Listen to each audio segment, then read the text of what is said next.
ఉత్తరాది దక్షిణాది లాంటి వివాదాలు సృష్టించేటటువంటి వాళ్ళు మన మధ్యన చాలామంది ఉంటుంటారు.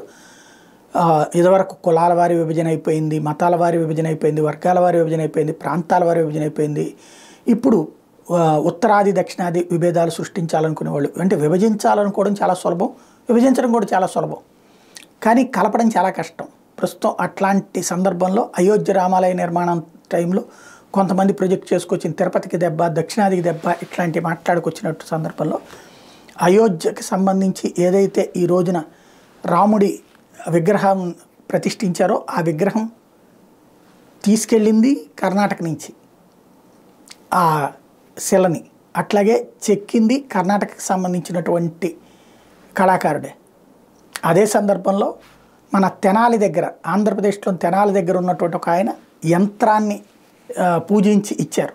మరొక వైపున అయోధ్య రామాలయ ఆలయ నిర్మాణానికి డిజైన్ ఇచ్చింది మన తెలుగువారైనటువంటి మండల పాండురంగారావు గారు.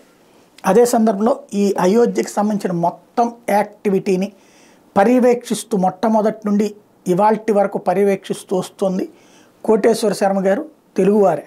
ఆయన కూడా విశ్వ హిందూ పరిషత్ తరపున ఈ కార్యక్రమాల్ని ఫండ్ కలెక్షన్, ఫండ్ రైజింగ్ దగ్గర నుంచి ఇవాల్టి గుడి ప్రారంభోత్సవము ఈ కథ అంతా చూస్తున్నటువంటిది కోటేశ్వర శర్మ గారు. ఆయన తెలుగువారే కాబట్టి ఇందులో ఏదేదో సృష్టించేటటువంటి వాళ్ళ ట్రాప్లో పడక్కర్లా.